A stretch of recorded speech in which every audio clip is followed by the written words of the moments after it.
First of all, these figures have just come out. What do you make of them in the broad sense?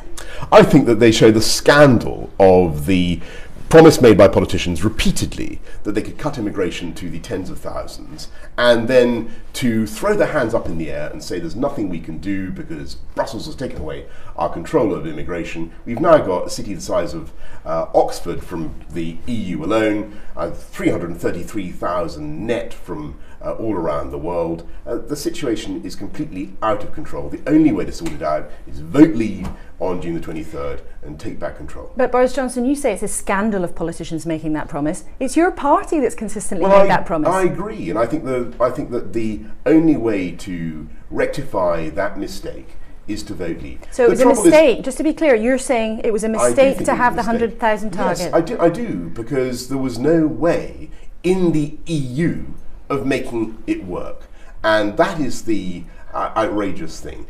And what we have, I'm pro-immigration. You know, London's thrived with immigration. But what you need is a controlled system. You need to be able to say to people from Australia, yes, we want your brilliant paramedics, or to India, yes, we want your fantastic engineers, or Chinese students, or whatever.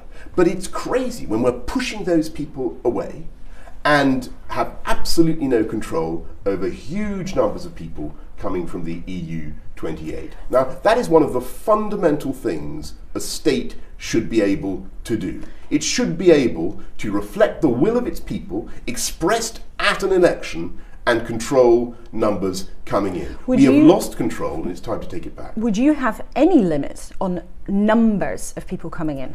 I think that the obvious thing to do is to use either an Australian-based system or but that's about the system. Would you put a limit? Would you give a numerical limit? I think that the pledge that was made at the election was actually quite reasonable to bring it down to the tens of thousands. What was not reasonable was to say you could do it within the EU system. And you can't, because the EU basically treats Britain as though it were part of one country called Europe, and there are no immigration, there are no borders.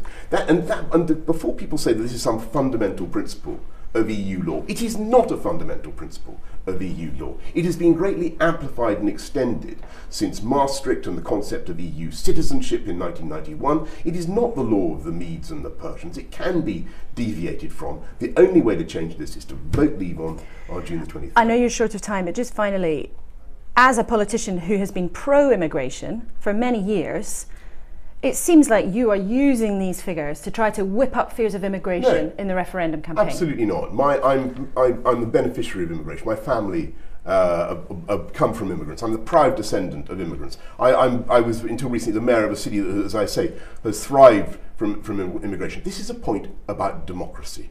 It's a point about public consent for what is taking place. There is no public consent for the scale of immigration we are seeing. There is no public control. People feel that this is happening completely outside their ability to determine it. And that is wrong. But you've been part of a party, a senior figure in a party that has been running the country for 6 years now, presiding over this scale of immigration, and now it's in the campaign that you say it's a scandal, it's anti-democratic. Some people will believe you are trying to use this to get more support in the campaign. Back at the speech I made at a Tory party conference only a couple of years ago, I made exactly the same point. You've got to have control. This is about democracy. It's about public consent. It's about people's feeling that they're in charge of their country. If our population goes up to 70 or 80 million, as it is currently predicted to do very, very rapidly, that is going to be one of the biggest changes in the lives of people of this country for generations. The pressure on public services that people are already feeling, on the health service, on school places, and all the rest of it.